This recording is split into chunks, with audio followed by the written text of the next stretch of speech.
गुरुर् ब्रह्मा गुरुर्विष्णु गुरुर्देवो महेश्वरा गुरु साक्षात परब्रह्म तस्मै श्री गुरुवे नमः। Hello friends, welcome to my channel. जय माता दी। आप सभी को गुरु पूर्णिमा की ढेरों शुभकामनाएं। इस वीडियो में आज मैं आपके साथ शेयर कर रही हूँ गुरु पूर्णिमा की बहुत ही सरल पूजा विधि। तो आप लोग वीडियो में अंत तक बने रहिएगा, वीडियो को कहीं भी स्किप मत कीजिएगा। फ्रेंड्स, गुरु पूर्णिमा का पर्व आषाढ़ माह की पूर्णिमा को मनाया जाता है। इसे गुरु पूर्णिमा, व्यास पूर्णिमा या फिर आषाढ़ी पूर्णिमा के नाम से भी जाना जाता है। इस दिन सभी लोग अपने गुरुदेव की पूजा करते हैं और अपने आराध्य देव की पूजा करते हैं। फ्रेंड्स, आप ये पूजा अपने घर के मंदिर में भी कर सकते हैं या फिर आप इस तरह से चौकी लगाकर भी आप पूजा कर सकते हैं। और यदि आपके गुरु जीवित हैं और आप उनके घर जा सकते हैं तो आप उनके घर जाकर भी यह पूजा कर सकते हैं। पूर्णिमा का दिन विष्णु भगवान को समर्पित होता है, तो मैंने यहाँ पर विष्णु भगवान की पूजा की है।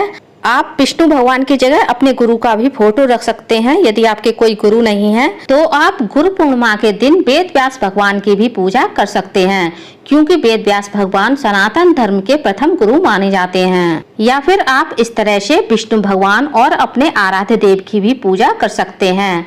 मैंने चौकी पर चावल का आसन देकर विष्णु भगवान को विराजित कर लिया है। साथ ही मैंने थोड़े से चावल का आसन देकर अपने आराध्य देव हनुमान जी को भी विराजित कर दिया है। इसी जगह आप अपने आराध्य देव साईं बाबा, भोले बाबा, गणेश जी, हनुमान जी या लड्डू गोपाल को भी विराजित कर सकते हैं। अब हम थोड़े से चावल का आसन देकर भगवान गणेश को स्थापित कर लेंगे। ये भगवान गणेश मैंने सुपारी से बनाए हैं। यदि आपके पास भगवान गणेश की मूर्ति है तो आप मूर्ति को भी चौकी पर स्थापित कर सकते हैं। अब हम थोड़े से चावल का आसन देकर घी का दीपक स्थापित करेंगे। और जैसा कि मैं अपनी सभी वीडियो में बताती हूँ, कोई भी पूजा आरंभ करने से पहले हमें अग्निदेव का आवाहन करना चाहिए, क्योंकि अग्निदेव ही हमारी पूजा के साक्षी होते हैं। साथ ही हम धूप बत्ती भी लगा लेंगे भगवान के मंदिर में वातावरण को सुगंधित करने के लिए। अब हम भगवान को धूप दीप दिखाएंगे।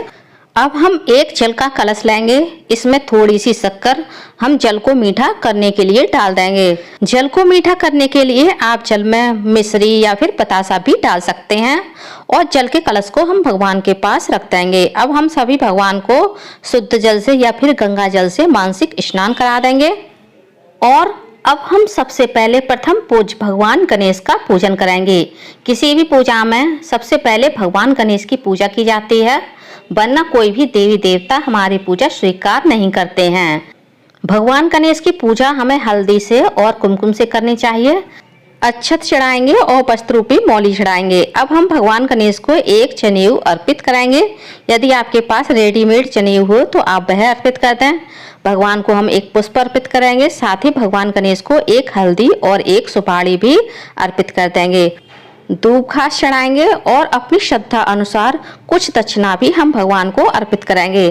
अब हम थोड़ा सा इत्र भी भगवान को लगा देंगे।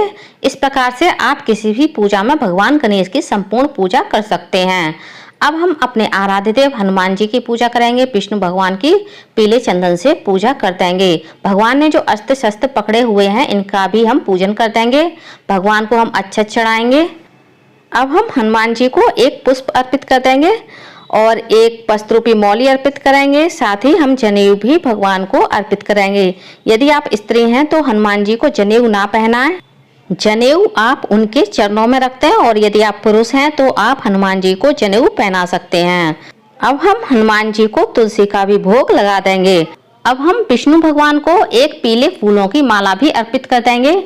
विष्णु भगवान को पीला रंग बहुत प्रिय होता है, तो आप विष्णु भगवान की पूजा में विष्णु भगवान को अधिक से अधिक पीला रंग दान करें। अब हमने विष्णु भगवान को वस्त्र रूपी मौली भी अर्पित कर दी है। साथ ही हम भगवान को एक जनेऊ भी अर्पित कर देंगे।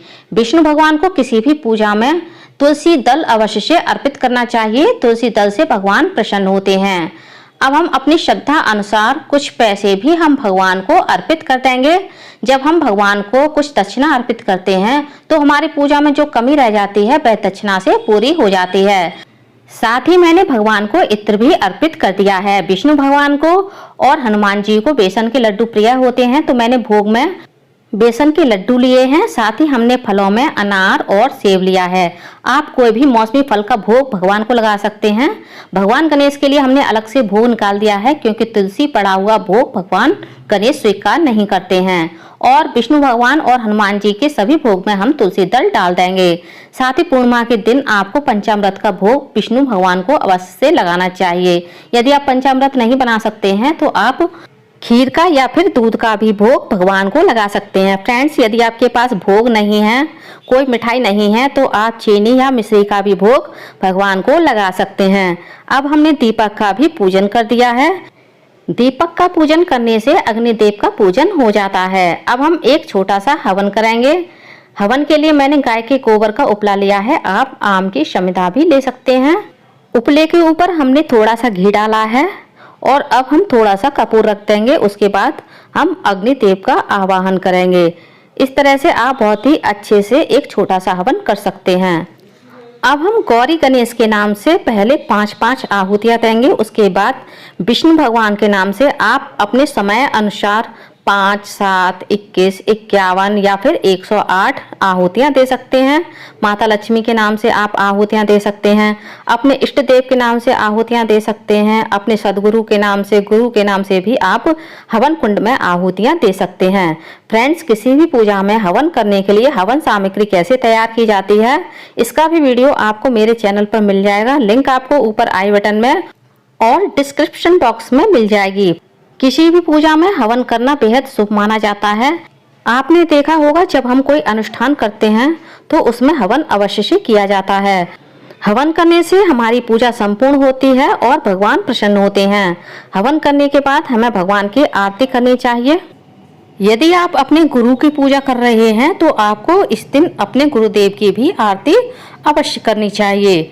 सबसे पहले हम भगवान गणेश की आरती करेंगे, विष्णु भगवान की आरती करेंगे, फिर हम हनुमान जी की आरती करेंगे और जो हमने हवन किया है उसकी भी हम आरती कर देंगे।